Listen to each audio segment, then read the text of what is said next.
et d'être ici pour adorer avec vous. Et maintenant, juste avant le message, j'ai ici sur l'estrade ce soir mon bon ami, le docteur Lee Vail, de la première église baptiste de Lima, dans l'Ohio, qui était l'un de mes commanditaires aux réunions de Lima.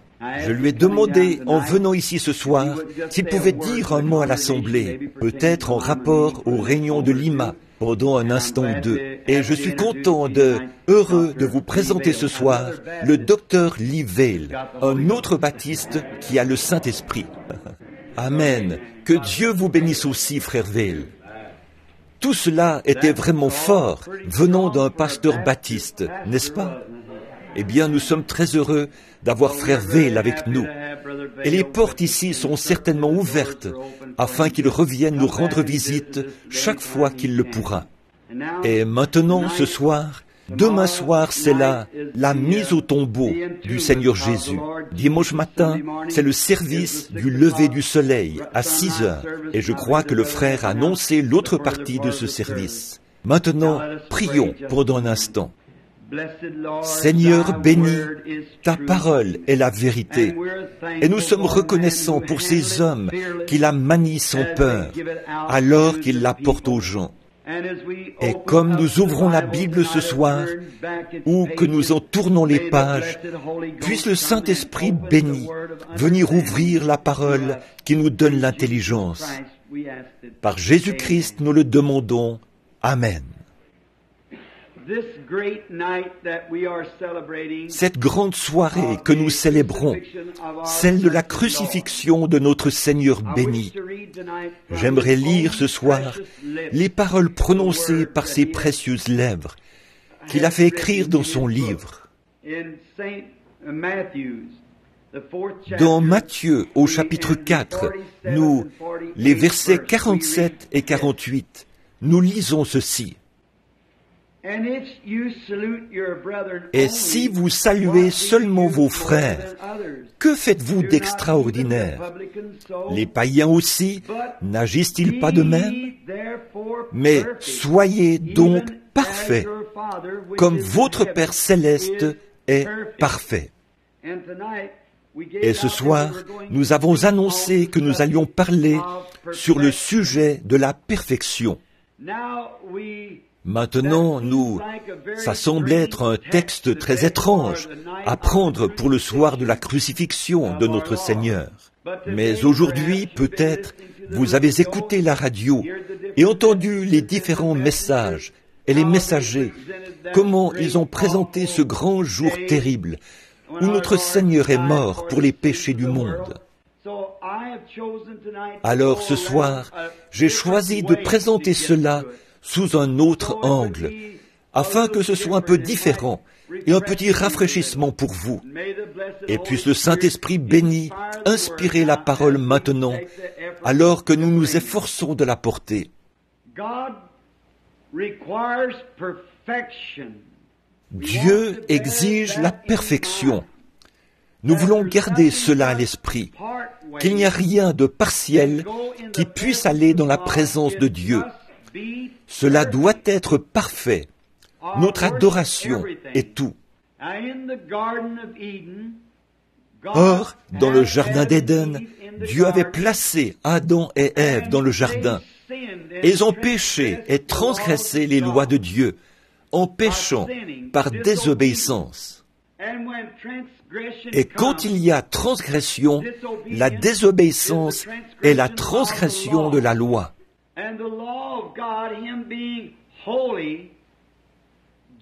Et la loi de Dieu, lui qui est saint, pur et saint, alors aucune trace d'impiété ne peut jamais se tenir dans sa présence. Donc, si le péché est venu dans le monde par la transgression, alors la question du péché doit être réglée avant que le pécheur puisse se tenir dans la présence de Dieu.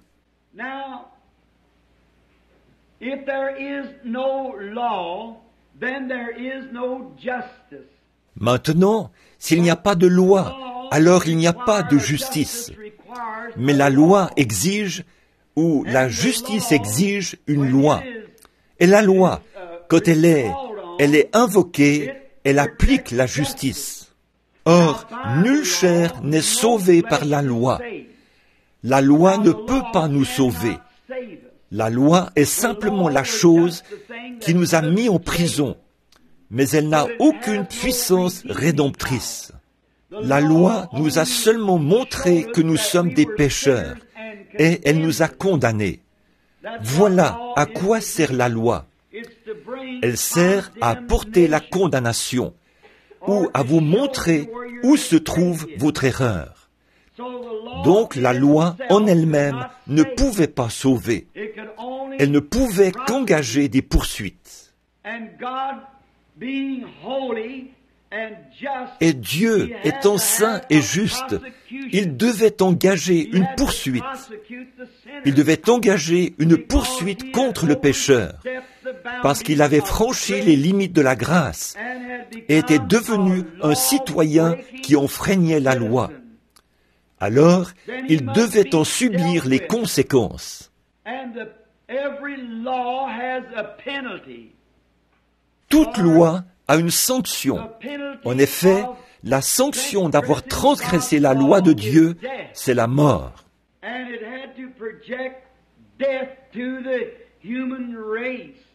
Et cela devait semer la mort dans la race humaine. Et toute la race humaine est sous la sanction de cette loi.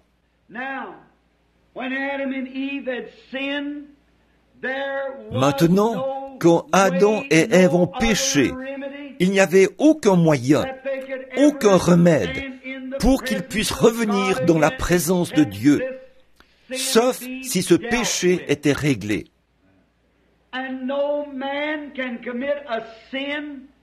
Et aucun homme ne peut commettre un péché, quel qu'il soit, peu importe combien le péché est petit ou combien il est grand. Ce péché-là doit être réglé avant que celui qui l'a commis puisse revenir dans la présence du Dieu saint.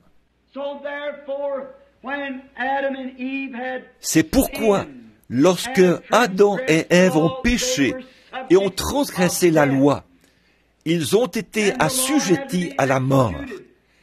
Et la loi devait être exécutée. C'est pourquoi cela a assujetti toute la race humaine à la peine de mort. Maintenant, si nous pouvons seulement nous arrêter quelques instants là, dans notre pensée, et regarder ce grand tableau, et nous rappeler que chaque personne ici est incluse là-dedans. Chaque homme et chaque femme, chaque enfant est inclus dans la peine de mort par la transgression du premier être humain, Adam. Par sa transgression, chacun d'entre nous est devenu victime du péché. Et la question du péché doit être réglée. Et alors Dieu, dans sa grande infinité et son grand amour, la loi servait à séparer le pécheur de son Créateur.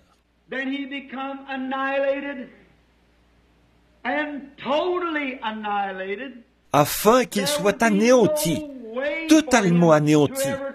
Il n'y avait aucun moyen pour lui de revenir un jour, à moins que ce péché ne soit réglé.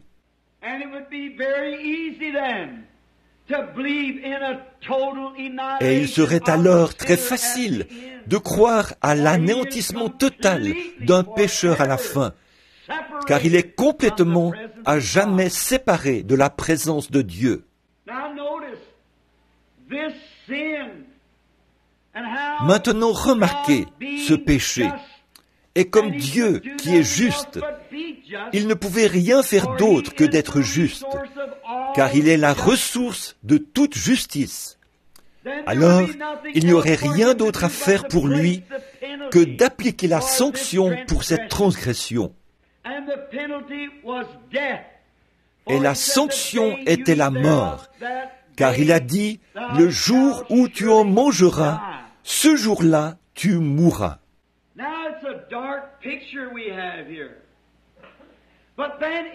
Bon, c'est un sombre tableau que nous avons ici.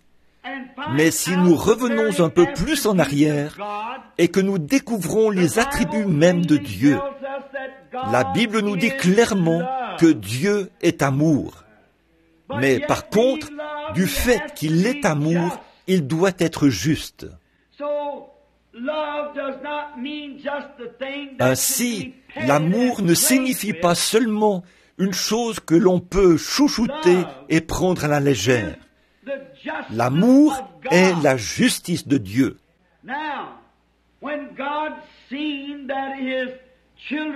Ainsi, quand Dieu a vu que ses enfants avaient transgressé sa loi et qu'ils devaient subir la mort, alors l'amour souverain est intervenu pour pourvoir de moyens.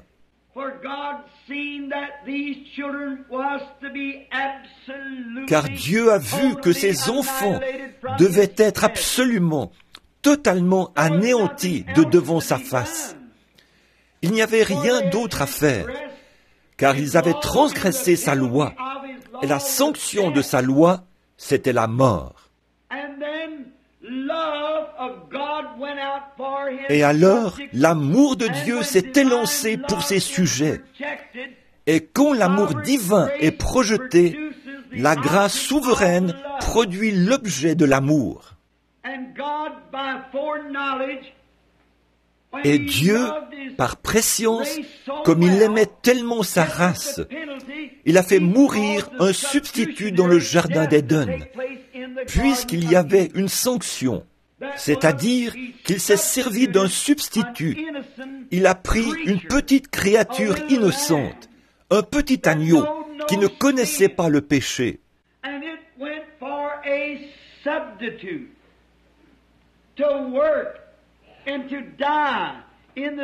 Cela a servi de substitut qui a été utilisé et est mort à la place du pécheur coupable. Et c'était un agneau immolé pour préserver la vie de ses sujets. Tout au long de l'Ancien Testament, ils ont offert le sang d'agneaux et de boucs, de brebis, de taureaux et de génisses, la mort d'un substitut. Mais dans toute la grande économie de Dieu, il y avait là, dans sa pensée, le véritable objet qui allait venir, qui serait, c'était des ombres du véritable objet qui allait venir. Et le véritable objet qui allait venir était son Fils unique. Tous les agneaux qui sont morts n'étaient qu'une ombre. Une ombre n'est que le côté négatif d'un objet. Et ils indiquaient seulement le calvaire qui allait venir. Maintenant, pour avoir une image de cela, prenons dans nos Bibles, dans l'Épître aux Hébreux, et prenons ici ce que Paul, ce grand apôtre qui parle là, il essaie de séparer ces choses pour nous. Au chapitre 10 de l'Épître aux Hébreux, nous lisons ceci. Et j'aime tellement la parole. La parole est la vérité. Et j'aime la lire devant mon assemblée, car je sais qu'au jugement, je vais comparaître avec eux, et je dois rendre des comptes. Ainsi, si je le tire de la parole, alors je ne serai pas coupable, parce que c'est la parole, et Dieu est responsable de sa parole. Nous voyons tellement d'évangélistes et tout aujourd'hui qui mettent en avant leur personnalité. Oh, c'est une chose honteuse. Et on découvre en allant dans les églises. On visite une église et on y trouve un certain pasteur. Il a une petite manière d'agir particulière, une petite émotion. Si on ne prête pas attention, toute l'assemblée prendra cet esprit. S'il est juste un peu émotif, ou s'il secoue la tête, ou fait un petit quelque chose de bizarre, eh bien, toute l'Église fera la même chose. Et nous avons aujourd'hui, dans nos églises modernes, c'en est au point où ce sont des sensations et des petites choses comme ça. Et c'est devenu une telle confusion. Mais, ô mes frères bien-aimés, s'il y a un temps où nous devrions nous aligner sur la parole, c'est aujourd'hui. Vous voyez, je n'aimerais pas comparaître au jugement et savoir que j'avais une petite révélation un peu particulière, non fondée, et que j'ai induit les gens en erreur. Je ne veux pas qu'ils aient mon esprit, ma façon d'agir, mais je veux qu'ils aient l'Esprit de Dieu, selon la parole de Dieu, qui produit la vérité. Aussi, en cette grande occasion ce soir, j'aimerais lire un extrait de la parole éternelle de Dieu. Maintenant, nous comprenons que la loi a existé pendant de nombreuses années, mais la loi n'a jamais pu enlever le péché. Comme je l'ai dit dans le passé, elle n'était qu'une prison. Elle était le grand détective qui vous disait ce que vous aviez fait, mais qui n'avait aucun remède pour vous délivrer. Elle vous mettait dans la maison de prêt sur gage, mais il n'y avait pas de rédempteur pour vous en faire sortir. Elle ne faisait que vous emprisonner pour vous faire savoir que vous étiez un pécheur. Mais remarquez maintenant dans Hébreux, au chapitre 10, alors que nous lisons.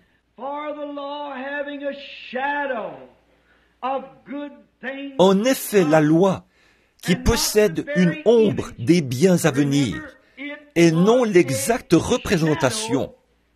Souvenez-vous, c'était l'ombre d'une image à venir.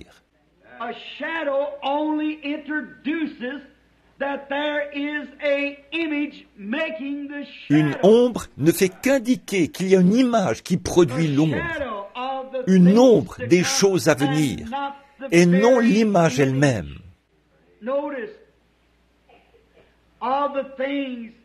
Remarquez, des choses, l'exacte représentation des choses ne peut jamais, par les mêmes sacrifices qui ont été offerts perpétuellement, amener l'assistant à la perfection.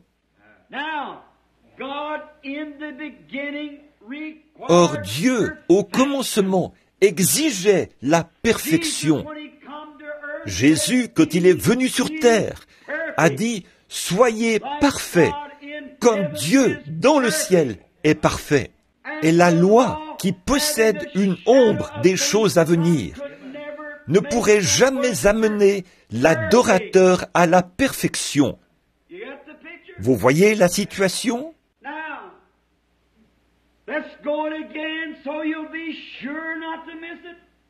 Maintenant, revoyons ça pour que vous soyez sûrs de ne pas le manquer.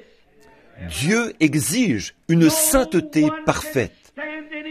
Personne ne peut se trouver dans son image avec la moindre parcelle de péché. Jésus a témoigné de la même chose et a dit « Soyez parfaits, tout comme Dieu dans le ciel est parfait. » Et la Bible dit que la loi ne pourrait jamais, avec ses sacrifices, amener l'assistant à la perfection.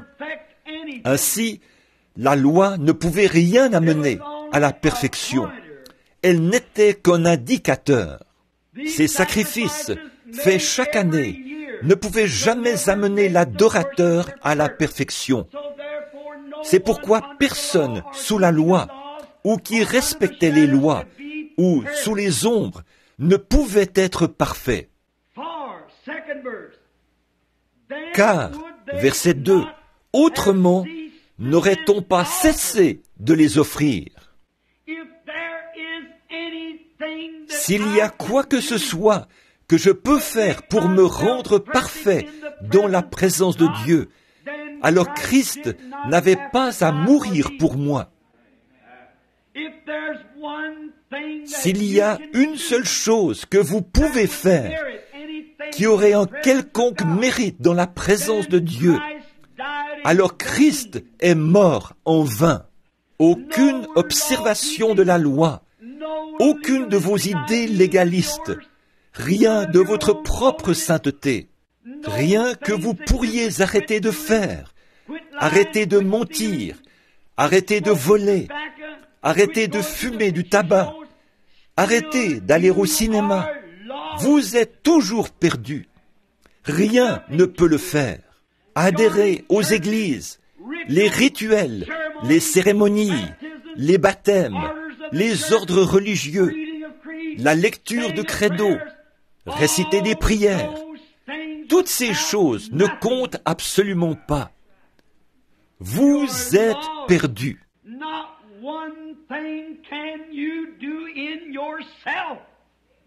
Il n'y a rien que vous puissiez faire de vous-même, car vous êtes un pécheur condamné.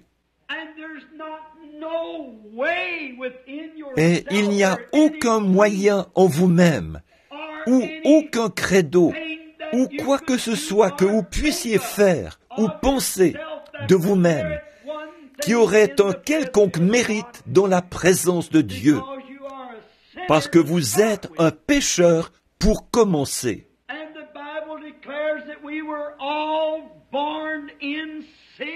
Et la Bible déclare que nous sommes tous nés dans le péché, conçus dans l'iniquité, venus au monde en disant des mensonges. Et Dieu ne pouvait pas prendre un homme et le faire mourir pour l'autre, car l'un est tout aussi coupable que l'autre. Dans la présence de Dieu, l'archevêque né dans ce monde est aussi coupable que le plus vil des ivrognes de la ville. L'un ne peut pas servir d'expiation pour l'autre. C'est pourquoi il a pris la vie innocente d'un animal, un petit agneau. Et sous l'Ancien Testament, la loi stipulait que lorsqu'un homme péchait, il amenait l'agneau à l'autel. Disons que s'il transgressait un des commandements, il amenait l'agneau et il le déposait sur l'autel. Il posait ses mains sur l'agneau et il confessait ses péchés, confessait qu'il avait tort et qu'il savait qu'il était coupable. La loi exigeait la mort et il amenait un agneau pour que celui-ci prenne sa place. Et quand on tranchait la gorge du petit animal, et il se mettait à donner des coups avec ses petites pattes et à bêler. Si vous avez déjà vu un agneau se faire abattre, quel cri pitoyable! Le pauvre petit être qui essaie de bêler, sa petite veine jugulaire est coupée. Et alors qu'il donne des coups de patte et qu'il tremble, alors qu'il se redresse, puis tremble de nouveau et bêle, et le sang qui jaillit, cela trempe sa petite laine et les mains de l'adorateur. Et alors, comme l'adorateur prenait conscience, pour avoir commis un adultère, pour avoir menti, volé, quelle qu'ait été sa culpabilité, ou même avoir eu de mauvaises pensées, peu importe ce que c'était, la moindre ombre, il était coupable, car c'était sa nature. Il était une personne coupable, peut-être pas par désir, mais par sa nature, il était coupable. Et il devait reconnaître que ce petit agneau innocent était mort à sa place. Et il avait de la peine pour cette petite chose. Mais l'homme, dès que l'agneau était finalement mort, avec le sang de l'agneau sur les mains, il quittait le bâtiment avec le même désir dans son cœur qu'il avait au départ. Pourquoi? Parce que la vie qui était dans le petit agneau, la vie se trouve dans le sang. Votre vie est dans votre sang. Nous savons ça. Et la vie dans le sang de l'agneau était une vie animale. C'est pourquoi, quand ces petits globules sanguins étaient brisés et que la vie était sortie de l'animal, elle ne pouvait pas revenir sur l'adorateur, parce que l'adorateur était un être humain. Le sang servait de couverture, mais il ne pouvait pas parfaitement faire l'expiation, car l'homme quittait le bâtiment avec le même désir de péché qu'il avait au départ.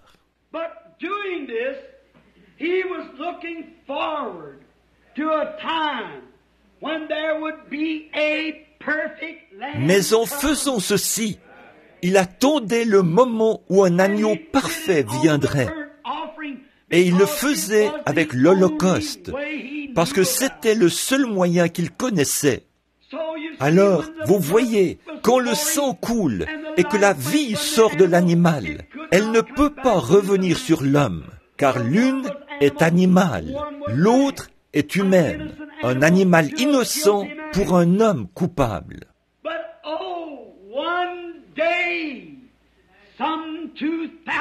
Mais, un jour, il y a environ 2000 ans, l'agneau de Dieu est né dans une petite crèche à Bethléem. Et il a été mené comme une brebis à l'abattoir. Il y a environ 1900 ans, cet après-midi, à 15 heures, il est mort. Et l'agneau de Dieu, sans tache et irréprochable, était suspendu à la croix du calvaire. Et il est mort pour chaque pécheur. Maintenant, quand l'adorateur s'avance vers cet agneau par la foi, et c'est un agneau différent, ce n'est pas un agneau comme les autres. Nul ne peut venir à cet agneau si Dieu ne l'attire premièrement. Vous voyez la souveraineté de Dieu? Oh, j'espère que cela descend profondément maintenant.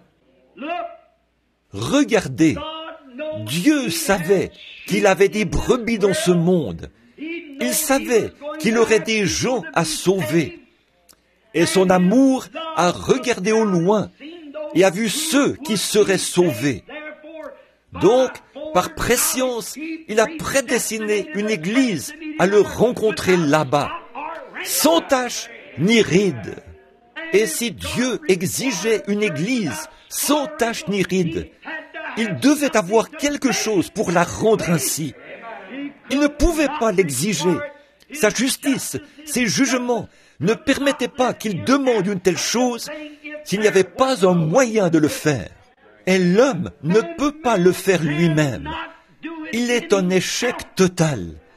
Dieu lui a fait voir cela par la loi, par les juges et tout au long de l'Ancien Testament. Il a envoyé les prophètes, il a envoyé l'homme juste, et on a constaté que tous, ils ont échoué. Alors Dieu, par sa grâce souveraine, a envoyé des portes de la gloire, son Fils unique, afin qu'il prenne notre place. Souvenez-vous, s'il avait dit au pape de Rome de la prendre, il n'aurait pas pu le faire. S'il avait dit à l'archevêque de Canterbury de le faire, il n'aurait pas pu le faire.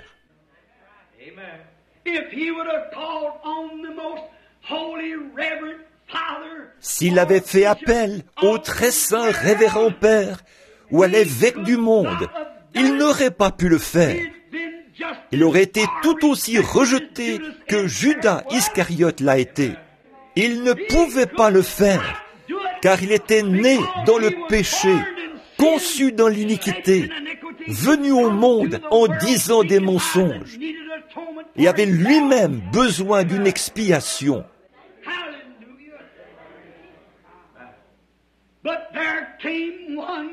Alléluia! Mais quelqu'un est arrivé des portails de la gloire. Nul autre, pas un homme bon, non plus un juif, ni un homme des nations. Il n'était rien de moins que le Dieu Tout-Puissant, caché dans la chair humaine. Il est venu lui-même pour offrir son propre sang, car cela n'est pas venu par le sexe. Le sexe n'a rien à voir là-dedans. Mais il a couvert une vierge de son ombre, et à partir d'une cellule de sang qu'il a créée lui-même, il a suscité celui qui est innocent. Alors mon salut, le vôtre, ce soir, ne dépend pas des mérites de nos propres actions. Il dépend de l'indéniable grâce souveraine du Dieu Tout-Puissant qui nous a choisis en lui. Certainement, je ne pourrai jamais être parfait, et vous non plus ne pourrez jamais être parfait. Et nous ne prétendons pas être parfaits, mais nous avons cette consolation, c'est que notre foi repose sur un sacrifice parfait qui a déjà été accepté. Alors comment savons-nous que nous recevons cela? Lorsque l'adorateur pose ses mains par la foi sur le corps du Seigneur Jésus et qu'il ressent la terreur du péché et les crachats moqueurs sur son propre visage, qu'il ressent les gémissements de Gethsémané, les douleurs atroces du calvaire, et qu'il sait qu'il est coupable et confesse ses péchés correctement. Ô Seigneur béni, je suis coupable et je n'ai pas d'autre moyen à part toi pour m'aider. Et par la foi, tu invites, le Saint-Esprit est venu et m'invite à venir. Et maintenant, par la foi, j'accepte Jésus comme mon sauveur personnel. Cette vie qui est sortie de lui au calvaire, appelée le Saint-Esprit, qui était cachée dans la cellule de sang du Seigneur Jésus, revient sur l'adorateur et le baptise du Saint-Esprit dans le corps de Christ. Et il est déjà jugé. Vous n'avez pas à vous inquiéter du jugement. Quand je me tourne et que je regarde ce petit crucifix, je me rends compte que cela, représente son corps. Et maintenant, ce corps a déjà été jugé. Dieu ne peut pas être juste et le juger de nouveau, car il est déjà jugé. Dieu a frappé ce corps des jugements de la mort. Et tant que je peux trouver un moyen d'être caché dans ce corps, son jugement a frappé là pour moi et pour vous. Nous sommes libres. Romains 8:1 dit, « Il n'y a donc maintenant aucune condamnation pour ceux qui sont en Jésus-Christ, qui marchent non selon la chair, mais selon l'Esprit. » Voilà, aucune condamnation, peu importe ce qu'il peut advenir. Vous êtes cachés sous le sang. Encore une fois, comment entrons-nous dans ce corps? 1 Corinthiens 12:13 dit, par un seul esprit. Comment est-ce que l'esprit vient? Par le sacrifice. Où se trouvait l'esprit? Dans le sang, dans le cas d'un animal. Pourquoi est-ce que ça ne pouvait pas revenir? C'était un animal. L'esprit animal ne pouvait pas venir sur l'esprit humain et changer quoi que ce soit, car l'esprit humain était d'une vie supérieure que celle de l'animal. Mais l'esprit d'aucun autre homme ne pouvait revenir. Si vous avez l'esprit d'un ancêtre, c'est du spiritisme. Mais Dieu lui-même est venu pour que son propre esprit, qui est l'esprit le plus grand qui existe, puisse revenir par la forme du baptême du Saint-Esprit sur l'adorateur, par le sang de Christ, et le faire entrer dans le corps. Il est alors en sécurité. Regardez, le sang des taureaux et des boucs ne ferait pas l'affaire, car il était faible. Commençons maintenant à lire vers le verset 12. Très bien. Le sang des taureaux et des boucs ne pouvait pas marcher, ni faire l'expiation. Regardez. Mais lui, quel homme? L'évêque? Non. Le pape? Non.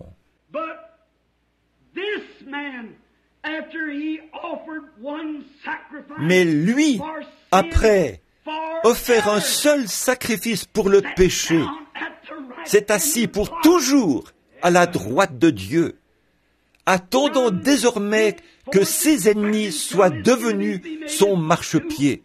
Êtes-vous prêts? Êtes-vous prêts à recevoir la parole? Écoutez ceci. Et ensuite, je veux que vous vous en laissiez imprégner. Écoutez attentivement, car par une seule offrande, pas chaque année, réveil après réveil, réunion après réunion, jour après jour, mais par une seule offrande, il a amené à la P-E-R-F-E-C-T-I-O-N.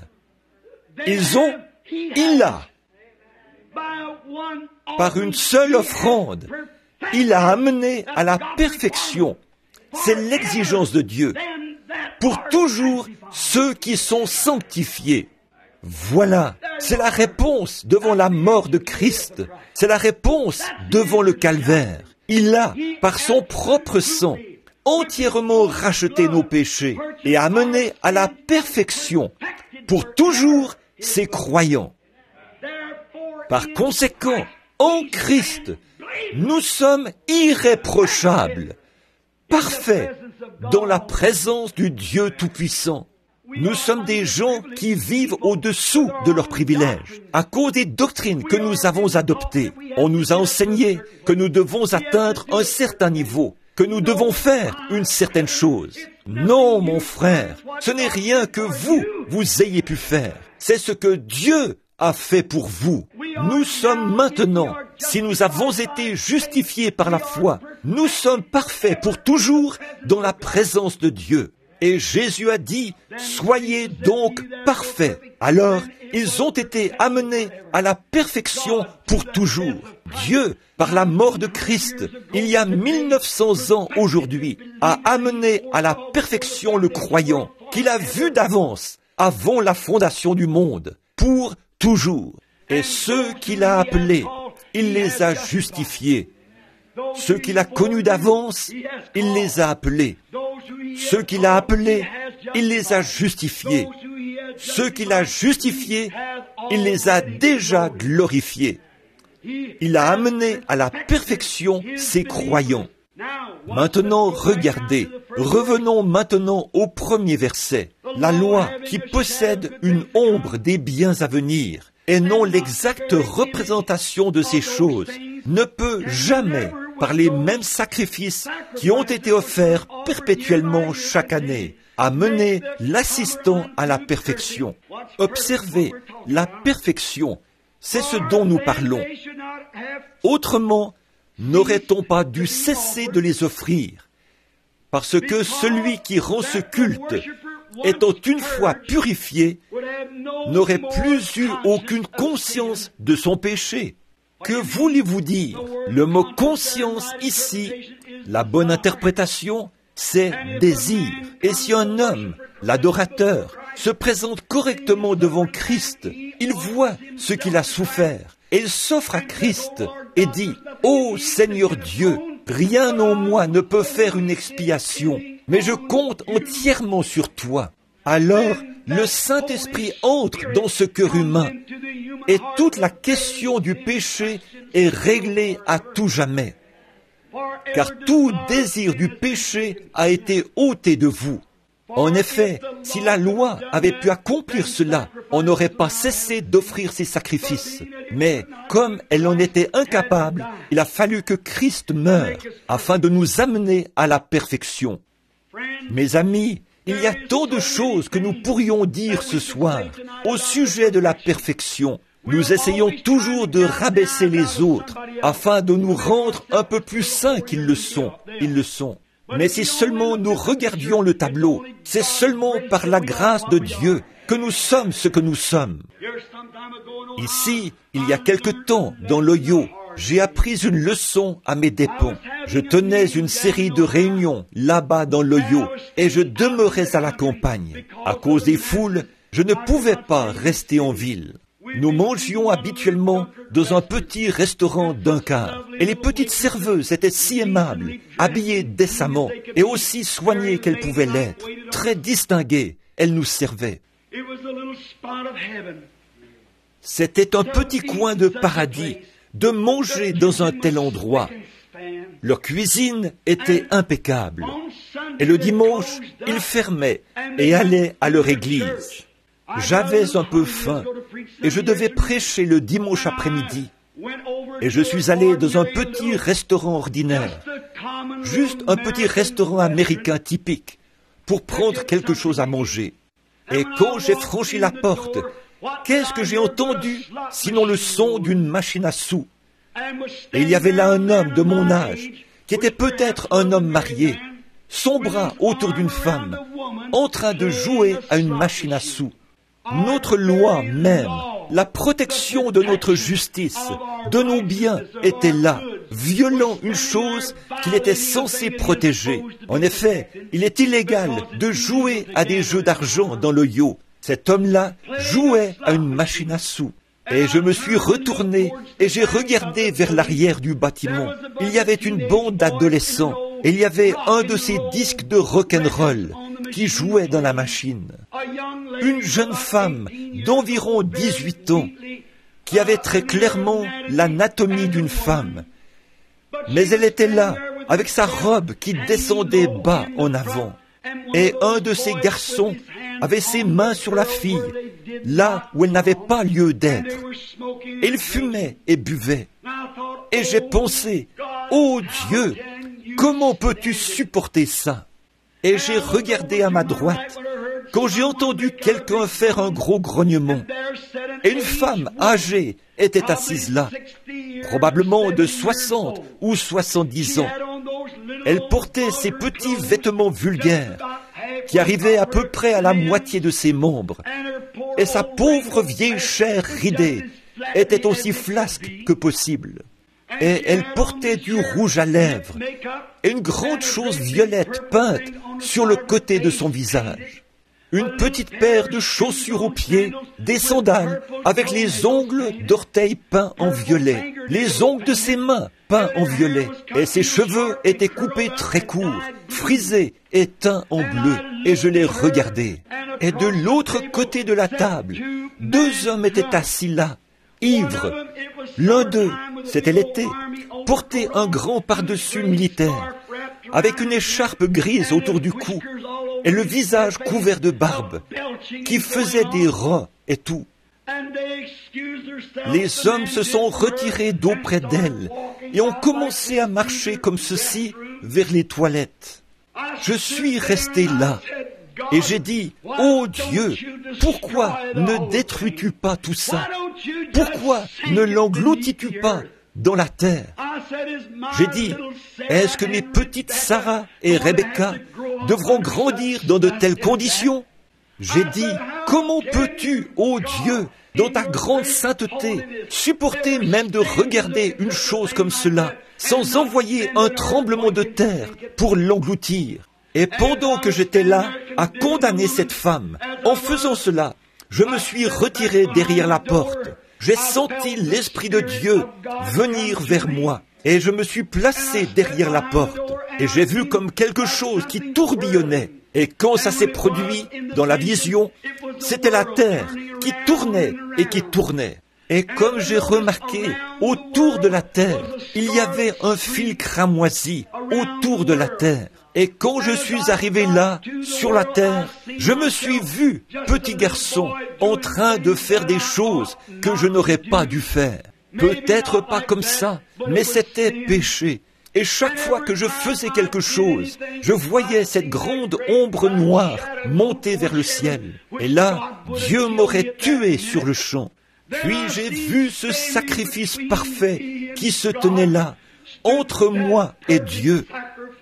Je l'ai vu se tenir là, avec les épines sur sa tête, et le crachat qui coulait sur son visage. Et chaque fois que mes péchés commençaient à se diriger vers Dieu, il s'élançait et les attrapait, comme le pare-choc d'une voiture. Il me protégeait de la mort.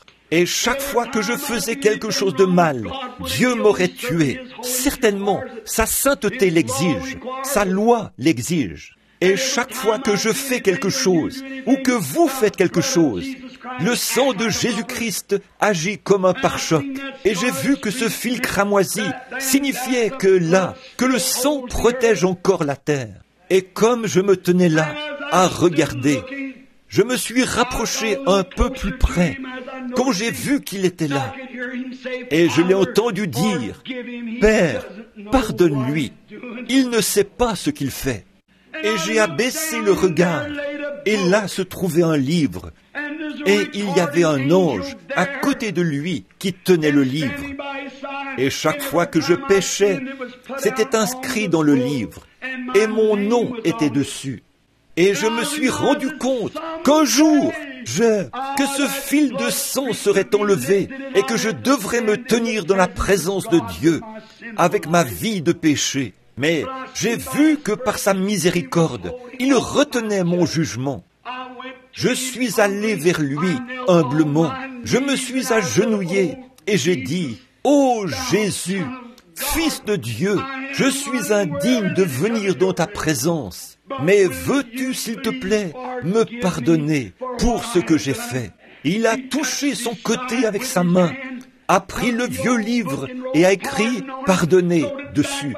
L'a jeté derrière lui et mes péchés avaient disparu. Puis il m'a regardé d'un regard sévère. Il m'a dit, « Maintenant je t'ai pardonné, mais toi, tu veux la condamner. » Alors j'ai compris ce que ça voulait dire. Comme je sortais de la vision, je me suis avancé vers elle. J'ai dit, « Bonjour ». Elle buvait. Elle a levé les yeux vers moi. Elle a dit, « Oh, bonjour ». J'ai dit, « Puis-je m'asseoir ?» Elle a dit, « J'ai déjà de la compagnie. » J'ai dit, « Je ne le disais pas dans ce sens-là, madame. Je veux simplement vous parler un instant. » Elle a dit, « Asseyez-vous. » Et j'ai dit, « Madame, il y a quelques minutes, je me tenais là, derrière cette porte. » J'ai commencé à lui raconter. Et comme j'ai regardé, les larmes ont commencé à couler sur ses joues. Et elle m'a dit, j'ai dit, « Madame, vous ne voulez pas faire ces choses-là. Jésus est mort et les jugements de Dieu sont retenus par son sang. Vous ne voulez pas faire ça. » Et elle a dit, « Non, monsieur. » Elle a dit, « Mon père était un diacre à l'église. J'ai grandi dans un foyer chrétien. Mon mari et moi étions membres fondateurs et nous vivions une vie chrétienne. » Elle a commencé à me dire qu'après qu'il est mort, elle avait 2 jeunes filles et elle a dévié. Et elle m'a dit que ses filles l'avaient quittée et qu'elle avait gâché sa vie. Elle pensait qu'il n'y avait plus aucun espoir pour elle. Mais j'ai dit, « Oh Dieu, sois miséricordieux. Ceux qu'il a connus d'avance, il les a appelés. » Elle a dit, « Êtes-vous le révérend Branham de là-bas ?» J'ai dit, « C'est moi. » Elle a dit, « J'ai honte de moi, d'être assise ici comme ça. » Elle a dit, « Pensez-vous qu'il y aurait une chance pour moi ?» J'ai dit, « Jésus a les bras tendus. Il attend que vous veniez, madame. » Et les autres ont commencé à prêter attention. Et j'ai dit, « Voudriez-vous vous avancer avec moi ici ?» Elle a dit, « Oui, je veux bien, monsieur. » Je l'ai prise par la main. J'ai dit, « Vous avez à peu près l'âge de ma mère. Voudriez-vous vous agenouiller ici avec moi, sur le plancher ?» Et là, sur ce plancher, nous avons transformé cet endroit, cet après-midi-là, en une réunion à l'ancienne mode. Et Dieu a sauvé cette femme par sa grâce. Elle s'est habillée et est venue à la réunion. Et pour autant que je sache, ce soir, elle vit une vie chrétienne. Qu'est-ce que c'est? Oh, Dieu exige la perfection. Il exige votre repentance. Il exige votre loyauté envers lui.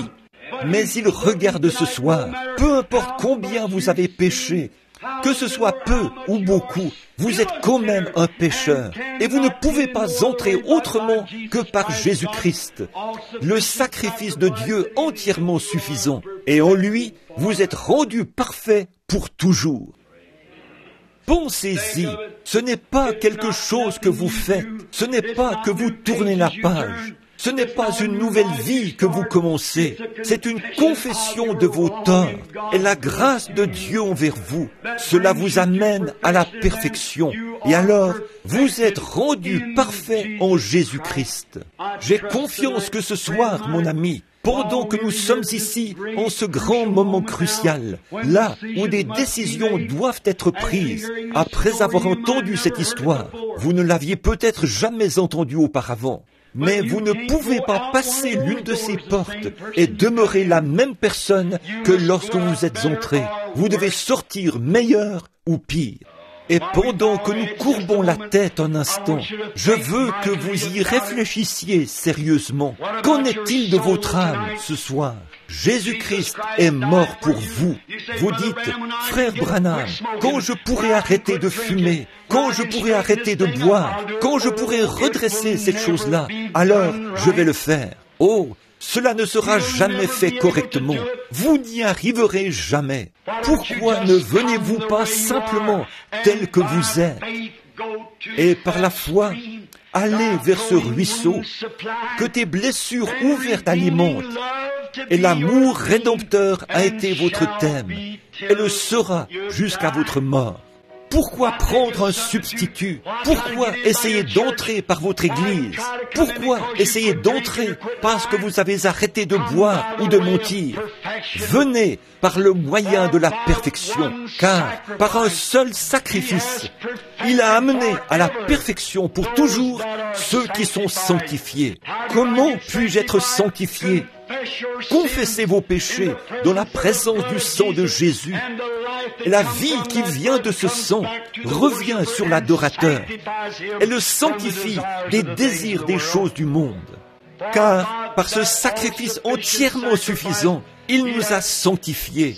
Dans un seul esprit, nous avons tous été baptisés pour former un seul corps. Maintenant, il n'y a aucune condamnation pour ceux qui sont en Jésus-Christ, qui marchent non selon la chair, mais selon l'esprit. Si vous essayez de marcher selon l'esprit et que vous convoitez encore la chair, le sacrifice n'a pas été suffisamment appliqué sur vous. Mais l'adorateur, une fois purifié, n'a plus aucun désir de péché. Ça, c'était le calvaire. Ce n'est pas un endroit pour vendre des fleurs ou un petit endroit pour faire ceci ou cela. C'était un endroit où Dieu et l'homme ont été réconciliés. C'était un endroit où la paix et la parfaite sécurité ont été apportées à l'humanité. Pouvez-vous m'accompagner ce soir, mon ami pécheur, au calvaire, et par la foi, appliquer ce sang à votre âme et laisser le Saint-Esprit venir vous sanctifier par son grand sacrifice.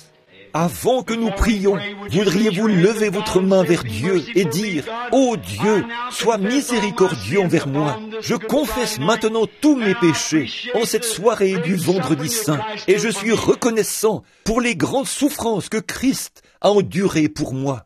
Je renonce maintenant à ma propre volonté, à mes propres intentions et à tout, pour te suivre à partir d'aujourd'hui et pour toujours. » Voulez-vous lever la main et dire, « Pensez à moi, frère Branham, dans la prière. C'est la décision de mon cœur. » Y en a-t-il en cette grande soirée, pendant que nous attendons un instant? Par ici, à ma droite, il y en a sûrement un par là. Avez-vous honte de vos péchés? Avez-vous honte de ce que vous avez fait? Le monde ce soir est à la recherche de héros. Et il a des héros, physiquement parlant. Un jour, là-bas, en Suisse, au moment où le sort de la Suisse était en jeu, des gens de la Suisse s'étaient rassemblés dans les champs pour défendre leur économie. La grande armée qui arrivait était trop grande pour eux. Ils étaient tous solidement entraînés. Ils avaient de grandes lances et des boucliers. Les Suisses ne pouvaient rien faire d'autre que de se rendre. Ils étaient acculés au pied d'une montagne. Alors, un héros s'est avancé. Quelqu'un devait mourir, et s'il perdait la bataille, il n'avait rien d'autre que de vieilles lames de faucille et des pierres, des bâtons pour se battre, alors que l'armée qui arrivait avait l'air d'un mur. S'ils étaient conquis, leurs gentilles petites femmes se feraient violer, leurs jeunes filles se feraient violer, leurs bébés se feraient tuer, leurs têtes seraient fracassées, leurs maisons seraient détruites, tout serait perdu. Puis il y avait là un homme dont le nom est trop vite oublié. Il s'appelait Arnold von Winkelried. Il s'est avancé et a dit, « Homme de la Suisse, aujourd'hui, je donne ma vie pour la Suisse. » Il a dit, juste au-delà de la montagne, là-bas, il y a une petite maison blanche. J'ai une femme et 3 enfants qui m'attendent, mais ils ne me reverront plus jamais, car aujourd'hui, je donne ma vie pour la Suisse. Ils ont dit, « Qu'est-ce que tu vas faire, Arnold von Winkelried ?» Il a dit, « Suivez-moi et faites de votre mieux avec ce que vous avez. » Et il a promené les regards sur l'armée jusqu'à ce qu'il trouve là où il y avait le plus grand nombre de lances. Puis il a levé les mains en l'air. Il a couru vers ce grand mur de lances en criant « Place à la liberté! Place à la liberté !» Une centaine de lances se sont tournées pour arrêter sa charge. Il a étendu ses bras et les a regroupés dans son sein, ce qu'il a cloué au sol, et il est mort au bout de ses lances. Ces Suisses l'ont suivi avec des massues et des bâtons. Cette grande démonstration d'héroïsme a mis cette armée en déroute, à un point tel que les Suisses les ont battus et chassés hors du pays. Et ils n'ont plus jamais eu de guerre, depuis ce jour-là jusqu'à aujourd'hui. Tenez-vous là, en Suisse, et mentionnez le nom d'Arnold von Winkelried. Vous verrez des larmes couler sur leurs joues. Pourquoi? Il a sauvé leur pays. Ça, c'était un grand acte d'héroïsme. C'est rare de voir quelque chose de comparable, et cela n'a jamais été surpassé sur cette terre. Mais, oh, c'était une petite chose à côté de ce qui s'est passé un jour, quand la race d'Adam se tenait là. Les démons arrivaient de tous les côtés. Les prophètes avaient échoué. La loi avait échoué. Le sacrifice des taureaux et des agneaux avait échoué. La nature de l'homme avait échoué. Tout. Et la petite race d'Adam se tenait là, vaincue, dépassée en nombre par les démons, les superstitions, les maladies, les afflictions. Il y en a un qui s'est avancé dans le ciel et a dit, « Aujourd'hui, je vais mourir pour la race d'Adam. » Il est venu sur la terre et a été fait chair. Il a regardé là-bas, au milieu de toutes ces lances, là où c'était le plus dense. La plus sombre des craintes de l'homme était la mort. Et il a pris la mort dans son sein. Et au calvaire, il a payé le sacrifice. Il a crié, « Place à la liberté !» Et il crie à son Église, « Prenez ceci, ce que je vous ai laissé, mon sang et mon esprit, et combattez avec tout ce que vous avez. » Nous pouvons vaincre ce soir grâce à cela, mon ami. Vous pouvez chasser le diable loin de vous. Chaque ennemi qui se trouve dans votre vie, il peut être chassé par le sang et l'Esprit de Christ. Et vous pouvez vous tenir parfait dans sa présence. Christ a frayé le chemin. Pourriez-vous simplement lever votre bras vers lui et dire « Pardonne-moi, que Dieu vous bénisse, frère. Quelqu'un d'autre, sois miséricordieux envers moi, ô Dieu. » Je confesse maintenant mes torts.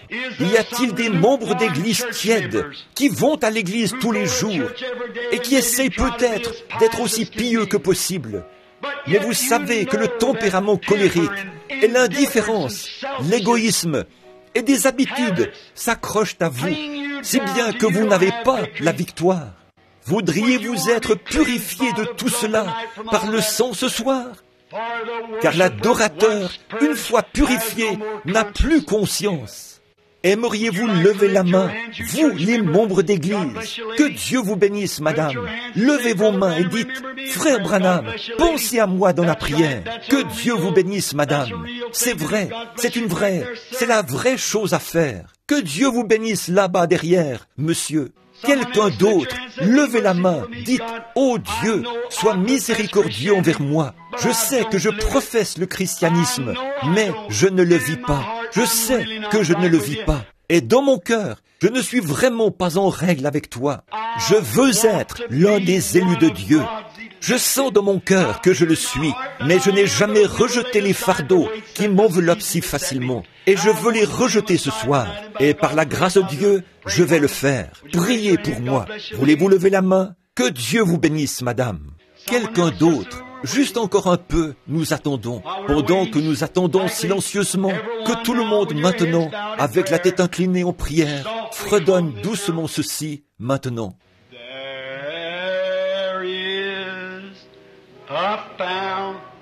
Il y a une source remplie du sang des veines d'Emmanuel.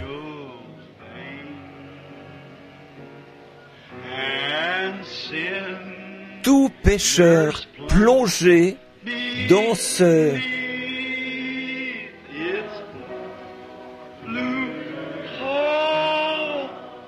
est lavé de tout péché.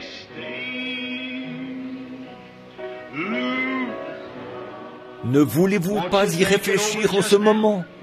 N'essayez pas de vous en laver les mains. Christ est sur vos mains.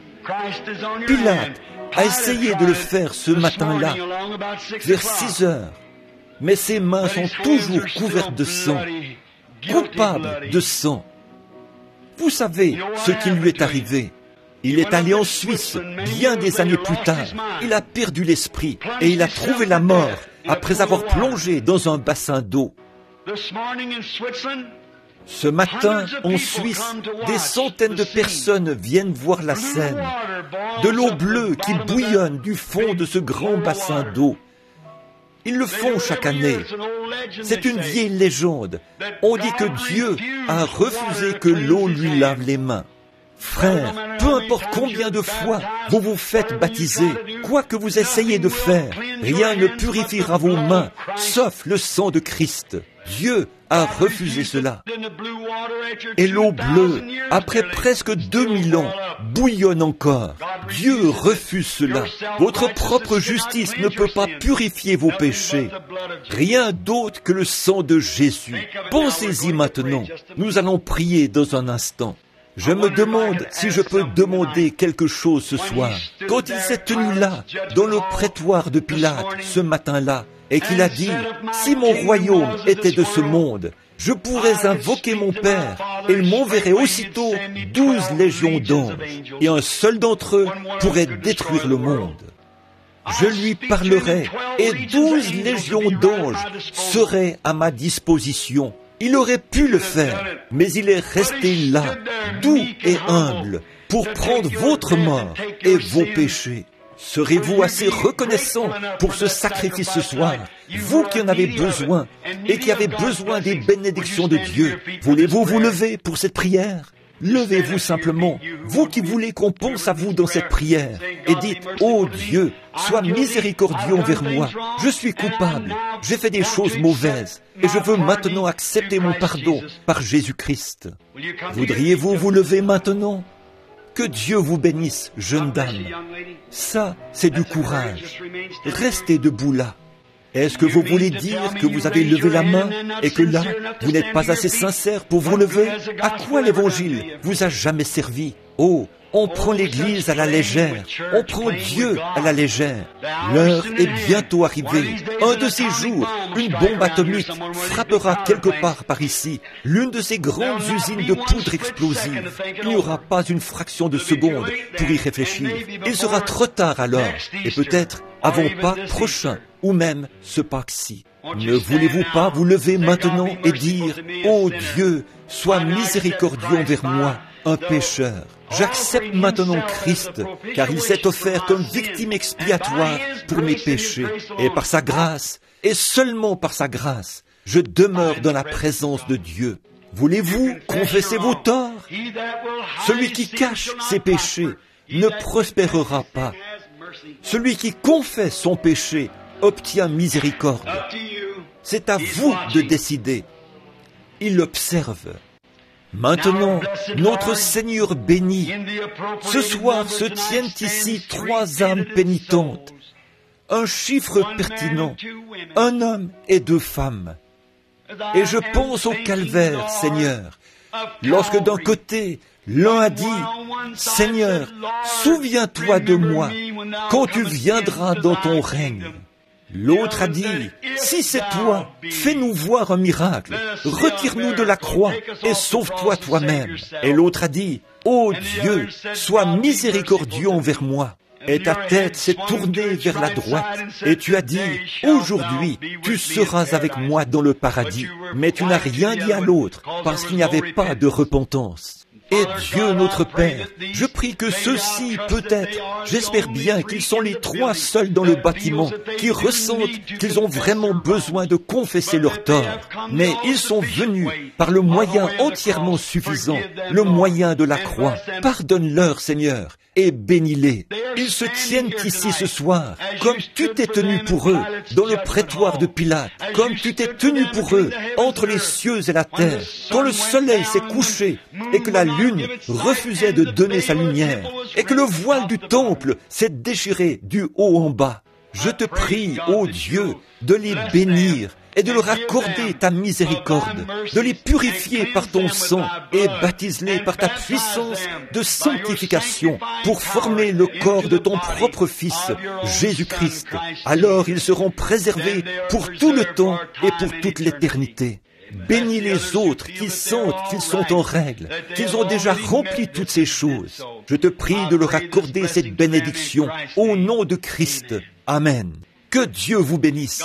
Et vous qui êtes près de ceux qui se sont levés, tendez la main et serrez-leur la main. Quelqu'un, et dites que le Seigneur vous bénisse. C'est bien, comme donner la main d'association. Nous sommes maintenant juste un peu en retard dans nos réunions. Combien aime le Seigneur Jésus? Levez la main. Je me demande, en silence maintenant, ou en étant aussi tranquille que possible, en commémoration de celui qui est omniprésent, qui est ici ce soir, si nous pouvons chanter doucement. C'était à la croix où mourut mon Sauveur. Je suis venu brisé de douleur. Là, son sang. Quand vous avez rempli l'exigence, posez vos mains sur lui. Là, son sang purifia mon cœur. Oh, à son nom la gloire. Chantons maintenant doucement, comme nous courbons la tête devant lui.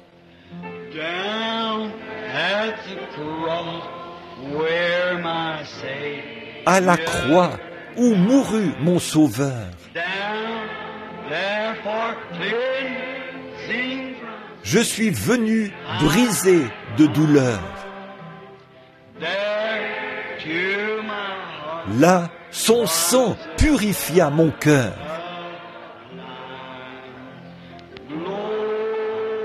À son nom la gloire.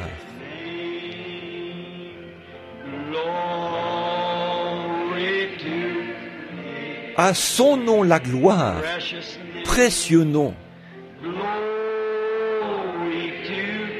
À son précieux nom la gloire.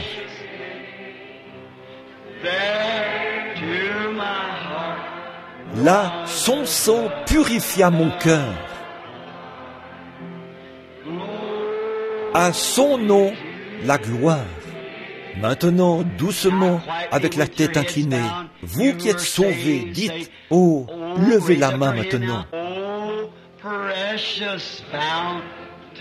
Ô précieuse fontaine qui sauve du péché,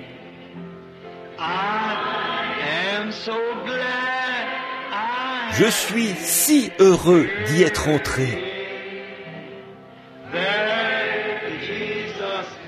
Là, Jésus me sauve et me garde pur. À son nom, la gloire.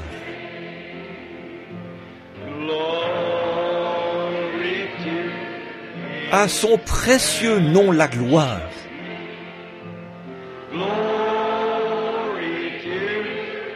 À son précieux nom, la gloire.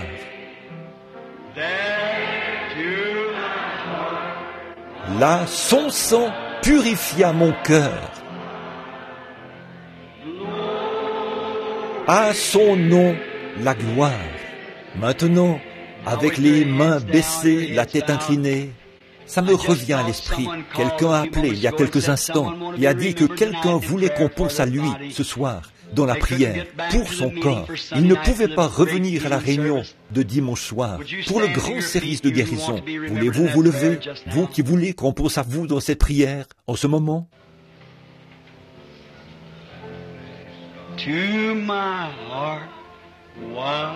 Son sang purifia mon cœur.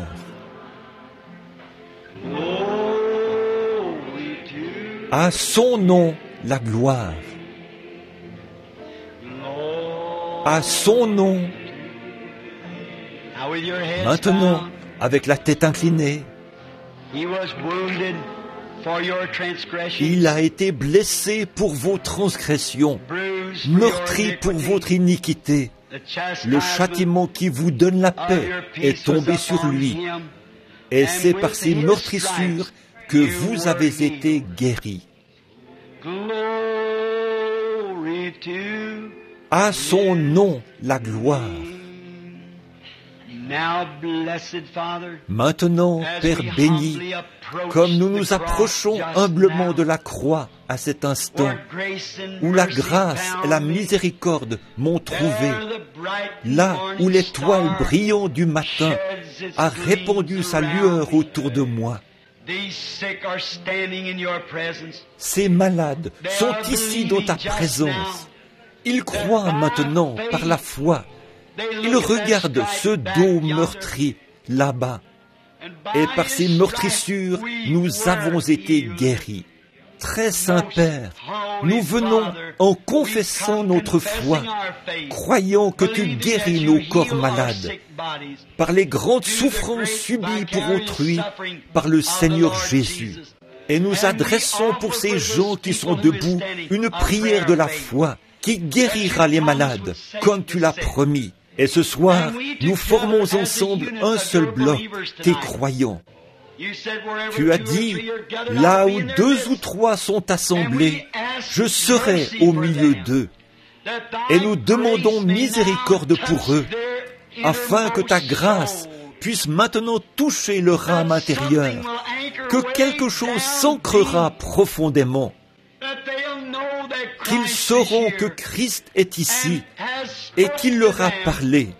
Il a dit, mon enfant, j'ai porté ta maladie là-bas au calvaire. Maintenant, décharge-toi simplement sur moi de tous tes soucis, car je prends soin de toi, et qu'il soit guéri complètement, car nous le demandons au nom de Jésus. Amen. Et comme ils s'assoient maintenant, que quelqu'un près d'eux leur impose les mains, quelqu'un qui priait pour eux. La Bible dit, ils imposeront les mains aux malades, les malades seront guéris. Que le Seigneur vous bénisse. Si je ne me trompe pas, l'homme que je suis en train de regarder, n'est-ce pas celui qui était guéri ici il y a quelques jours, ou il y a quelques dimanches, qui était sourd, ou avait un problème aux oreilles? Je vois que vous appréciez la réunion ce soir. Vous m'entendez bien maintenant? C'est bien, merveilleux. Levez-vous un instant. Combien se souviennent qu'il était ici? Et il est passé dans la ligne de prière. On l'a amené sur l'estrade, et le Seigneur l'a guéri et rétabli. Que le Seigneur soit béni. Merci mon frère pour votre témoignage. Il pourrait y en avoir des douzaines. Mais n'est-il pas merveilleux? Maintenant, nous voulons vous voir demain soir de bonne heure, puis dimanche matin de bonne heure, dimanche après-midi, et si vous pouvez revenir pour le service de guérison dimanche soir, jusqu'à ce que nous nous revoyions, levons-nous et chantons le cantique que nous chantons au moment de nous séparer. Revêt-toi du nom de Jésus. Revêt-toi du nom de Jésus. Ô toi, enfant de tristesse, il va te procurer. Tournez-vous et serrez la main de tout le monde maintenant. Prends-le partout où tu vas. Précieux nom, tournez-vous et serrez la main des gens. Nom si doux, espoir de la terre, joie du ciel. Précieux nom, nom si doux, espoir de la terre, joie du ciel. Bon, regardez-la. Nous nous courberons devant lui. Nous prosternons à ses pieds pour le couronner roi des rois. Le voyage terminé. Précieux nom, nom si doux, espoir de la terre, joie du ciel.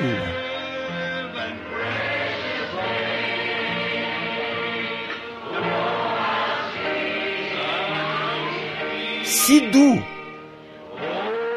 espoir de la terre, joie du ciel. Maintenant, souvenez-vous de la chorale Neuville, l'émission du Quatuor diffusée le matin, WLRP, à 9h, et celle de Frère Stricker, à 9h45, dimanche matin. Je viens d'enregistrer une bande pour lui cet après-midi sur le sujet de la résurrection. Et maintenant, jusqu'à ce que nous nous revoyions, que les bénédictions du Seigneur soient avec vous, alors que nous courbons la tête. Et je vais demander à mon bon ami et frère Palmer, de Macon, en Géorgie, s'il veut bien terminer la réunion par la prière. Alors prions, frère Palmer.